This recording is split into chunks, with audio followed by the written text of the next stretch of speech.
All right, so today we're diving deep, deep, deep into a topic that might not be on everyone's radar, but trust me, it's one that's really relevant. Yeah, and surprisingly complex, too. Pelvic masses in children. I know. When you hear that, you might be thinking, whoa, that sounds a little intense. But don't worry, we're going to break it all down. Make it nice and clear. Clear, informative, and you know me. And maybe even a little fascinating. Dare I say, fascinating. So before we get into the nitty-gritty, can you just give us a little refresher on what the pelvic area is and what kinds of organs we're talking about here? Yeah, so picture this. The pelvic area is this bowl-shaped region in your lower abdomen. Okay. And it's home to a bunch of really important organs, like your bladder, the lower part of your intestines. And of course, for girls specifically, it contains the reproductive organs, the ovaries, the fallopian tubes, the uterus, and the cervix. What's for busy neighborhood down there? It is. It's a very happening place. It really is. And any one of these organs can be the site of a pelvic mass, is that right? Mm-hmm. That's exactly right. Okay, so now things are starting to get interesting because as I understand it, the most common type of mass actually varies depending on the child's age. That's right. Yeah. We're seeing different things in newborns and infants compared to older children. Totally different patterns. Okay, my curiosity's peaked. Let's start with the tiny humans, the newborns, and the infants. What kinds of pelvic masses are we even talking about in this age group? So believe it or not, even newborns can develop pelvic masses. Wow, that's wild. And specifically, something called follicular ovarian cysts. Wait, so these cysts can form even before a baby is born? Yes, that's right. They can actually develop in the womb due to the influence of maternal hormones that pass to the fetus during pregnancy. Oh, so it's like a little hormonal inheritance. It is. It is kind of like a little hormonal inheritance. And in some cases, these cysts can even be detected before birth. Oh, wow. During a routine ultrasound. So a baby can come into the world with this little surprise package already brewing. Precisely. And while most of these cysts are totally harmless and will resolve on their own, it's still kind of remarkable to think that these complex processes can be happening even before birth. It really is. It just kind of shows you the interconnectedness of everything during pregnancy. Totally. How those early influences can really have a lasting effect. Absolutely. Now, as children grow older, we start to see a slightly different picture emerging when it comes to pelvic masses. In addition to those follicular ovarian cysts, which can persist into childhood, we encounter a couple other types of masses, broadly categorized as benign ovarian masses and germ cell tumors. Okay, so let's unpack those a little bit. Benign, that sounds like good news to me, right? Yeah, benign is definitely the good news scenario. It means non-cancerous. Okay. These masses tend to be pretty slow growing and, they still need to be monitored, but they're usually not a cause for major alarm. That's reassuring. Yeah. So what about those germ cell tumors, though? Those sound a little more serious. Yeah, you're right. They can be. Germ cell tumors, they originate from the cells that actually produce eggs. Interesting. And they're the most common type of ovarian tumor, specifically in children. Okay, so we're really starting to see how age really plays a key role in the types of masses that we're seeing. It's not a one-size-fits-all situation at all. No, not at all. And then, to complicate things further, I've heard that some of these cysts and tumors can actually start releasing hormones. Yeah. And I'm already cringing thinking about what that could lead to. Right. Hormones, when they're not supposed to be there. Especially in a child's body. That could lead to some pretty unexpected developments. Exactly. One of the main things that we think about is precocious puberty, so puberty that starts earlier than expected. Right, makes sense. Yeah. Okay, so we have a picture of the different types of masses that we might see, but what should parents and caregivers be looking for in the real world? Like, what are the signs that something might be off? Yeah, that's a great question. Like a lot of conditions, the symptoms can be a little tricky because they can be pretty general and... Is that like tummy aches, that kind of thing? Yeah, pelvic pain is a really common one. But we also want to look for things like unusual vaginal discharge, nausea or vomiting, and of course, any signs of early puberty, like breast development or the growth of pubic hair. Okay, so that's a pretty wide range of things to be keeping an eye on. Yeah. So how do doctors even begin to figure out what's going on? Like, what are those first steps in the diagnosis process? It all starts with a really thorough medical history. Okay. Talking to the parents or caregivers, and to the child, if they're old enough to participate in that conversation, Right. can help us understand the specific symptoms that they're experiencing, how long they've been going on, and just any relevant past medical history that might be useful. Right, so get that full picture. Exactly. Okay, and then comes the physical exam, which I imagine can be a little bit, I don't know, delicate or sensitive. You're absolutely right. I mean, we're talking about a very sensitive area, so it's really crucial that the doctor takes the time to be super sensitive and explain everything really clearly to both the child and the parents.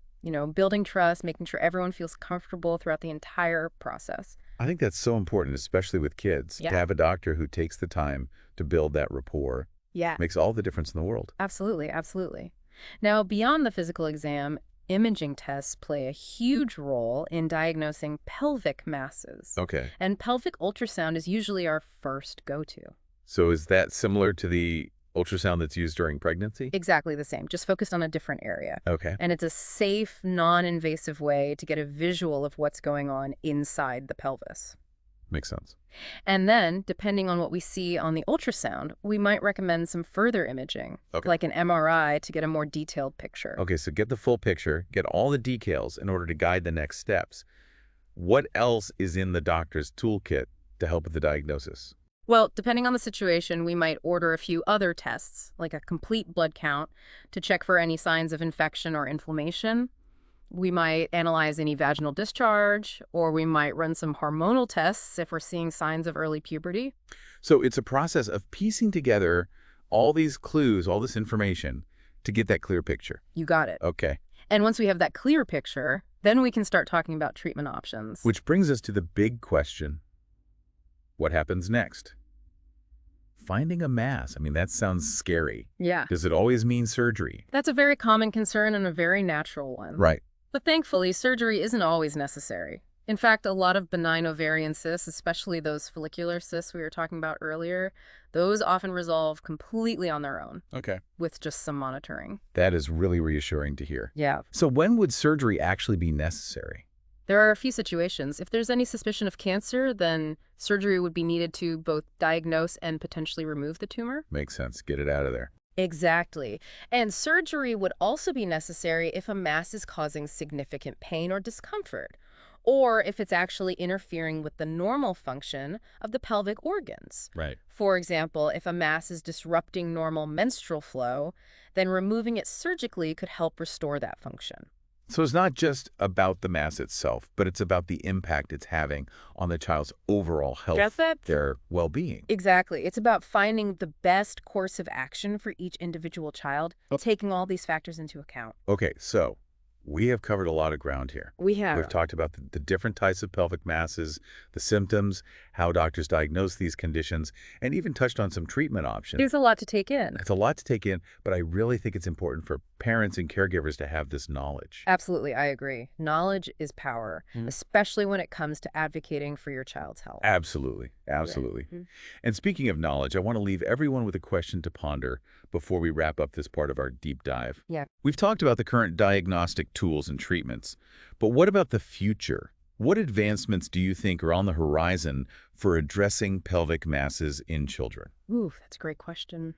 And we'll definitely delve into some of those potential advancements when we come back for part 2 of our deep dive. I can't wait. So make sure you tune back in to share more. But for now, take a moment to reflect on what you've learned today and how this knowledge can empower you to be a better advocate for the children in your life. See you in part 2. Welcome back to our deep dive into pelvic masses in children. Before we jumped into the break, we were just starting to get into some really exciting stuff talking about the future of this field. Right. I mean, as much as we've learned about these conditions, there's always more to discover. Always more to learn. And researchers are hard at work, tirelessly working Yes. to develop even better diagnostic tools and treatments. And So what are some of the areas that have you particularly excited? What's on the horizon, in your opinion, that could really make a difference for these young patients? well, one area that I think holds tremendous promise is minimally invasive surgery.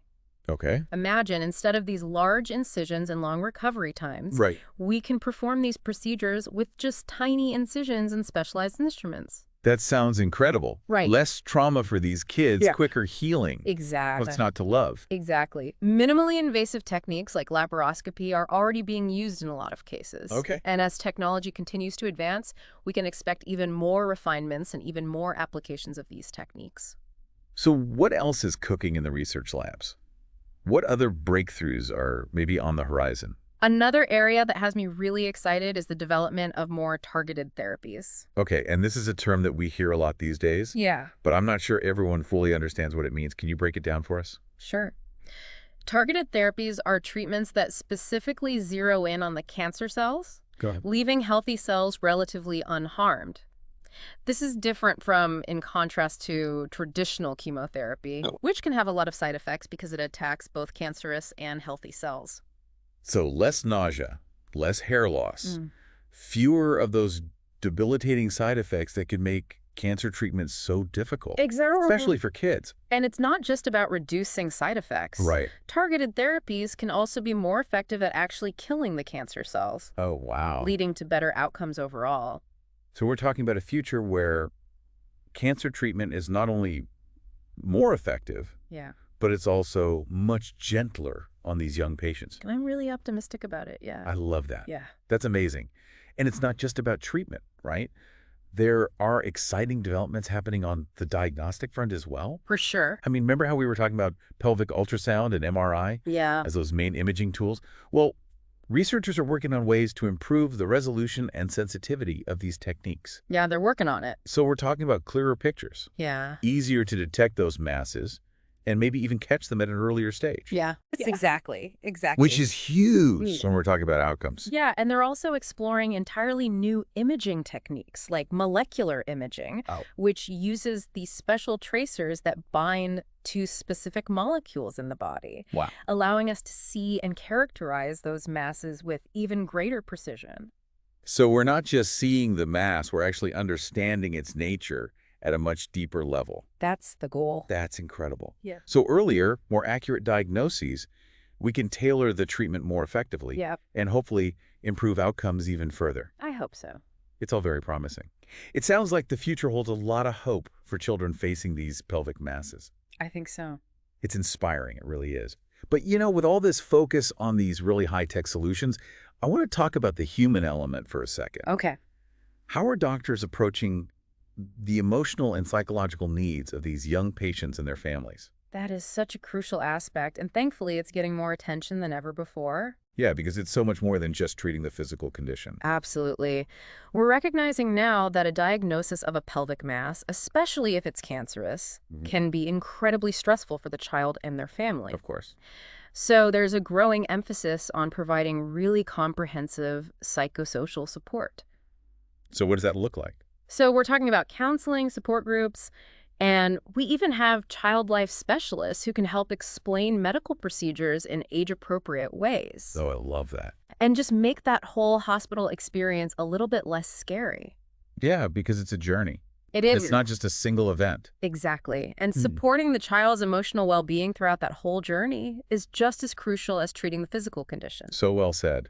This whole conversation about the future of this field has been so enlightening. We've gone from that initial pelvic masses in children, oh my gosh, that's scary, to a place of, I think, genuine hope and optimism I agree. about what the future holds. I think so too. And you know what? Speaking of looking to the future, I think it's also important to look back at the past for a moment. Okay. What can we learn from the history of how we've understood and treated pelvic masses in children? Ooh, I love this question. I think looking back at how our understanding has evolved can give us a much deeper appreciation for how far we've come and also where we might be headed in the future. So put on your historian hat for a moment. Take us back in time. Where did it all begin? Okay, so for centuries, pelvic masses in children were often shrouded in mystery. Right. A lot of misunderstanding. I can imagine. Imagine a time before sophisticated imaging techniques or genetic testing. So no fancy ultrasound or MRI back then? Not quite, no. Yeah. Early diagnoses were based primarily on physical examinations, and oftentimes a diagnosis wasn't made until the mass was causing really significant symptoms. Which, as we talked about earlier, could be pretty late in the game. Exactly. And treatment options were really limited, often involving very risky surgeries Wow. with long and difficult recovery times. So a very different landscape than what we see today. Very different.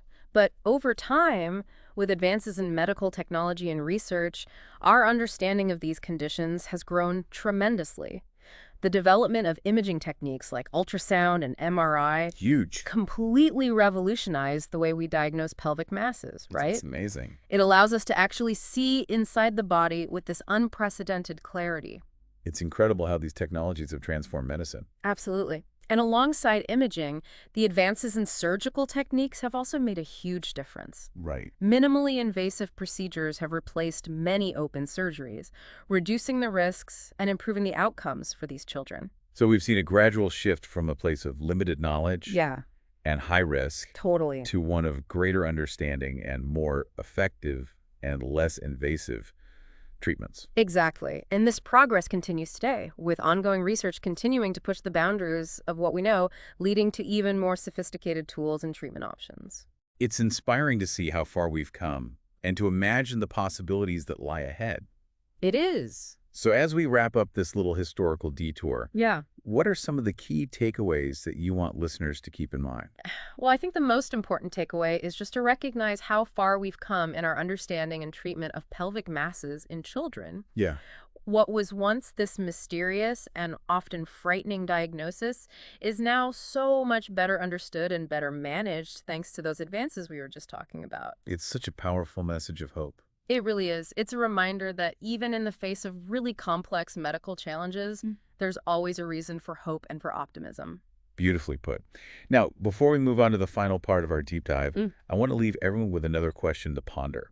Okay. We've talked about how technology has really transformed our understanding of pelvic masses. Right. But what about the ethical implications of these advancements? I mean, as we develop these more sophisticated tools, more personalized treatments, how do we ensure that they're used responsibly and equitably?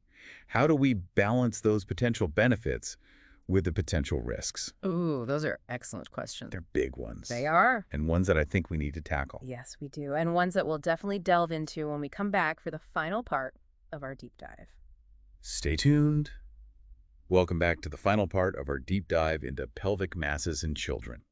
We've covered so much ground, from the basics of what these masses are all the way to like the cutting edge of research.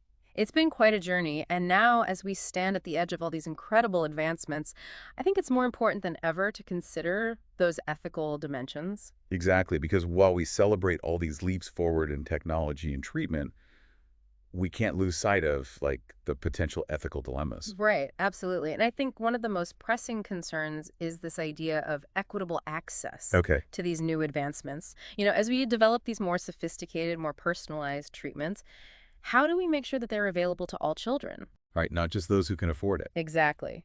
Regardless of their background, socioeconomic status, or even where they live, because it would be a real injustice if these potentially life-changing treatments were only accessible to a privileged few. Absolutely. And it's not even just about treatment access, right? We have to think about access to early detection and diagnosis, too. Oh, for sure. If we want to make a real impact on those outcomes, we need to make sure that all children have access to the necessary screenings and those diagnostic tools. Because early detection can be key It often is. to a successful treatment outcome. Yeah, So we need to level the playing field I agree. and make sure that those opportunities are available to all children. Absolutely. And speaking of early detection, that brings us to another ethical consideration, and that's this use of genetic testing in children. Ah, yes. We touched on this a little bit earlier We did. when we were talking about personalized medicine. But it does raise some pretty complex questions, doesn't it? It does. It really does. On one hand, genetic testing can be so valuable. It offers these incredible insights into a child's risk for certain conditions, which allows us to be proactive, tailor those screening and prevention strategies. But at the same time, there are these concerns about the psychological impact. Right, especially on a child Especially on children. who might not be ready for that. Exactly. They may not be emotionally prepared to process that kind of information. And who has access to this information? How is it being used? It feels like opening a bit of a Pandora's box. in a way. You've hit on such a crucial point. Privacy is absolutely paramount. We need to make sure that any genetic information is handled responsibly and confidentially, and that children and their families really understand, what are the potential risks and benefits of testing before they make a decision. It seems like a really delicate balancing act. We want to use this technology for good, but we also have to be very careful and protect those rights and the well-being of these children. Absolutely. And it's not just about individual rights either. There are broader societal implications here. As genetic testing becomes more common, we need to be so mindful of the potential for discrimination. Right, based on a predisposition. Exactly. We don't want to create a world where people are treated differently because of their genes. That's a scary thought.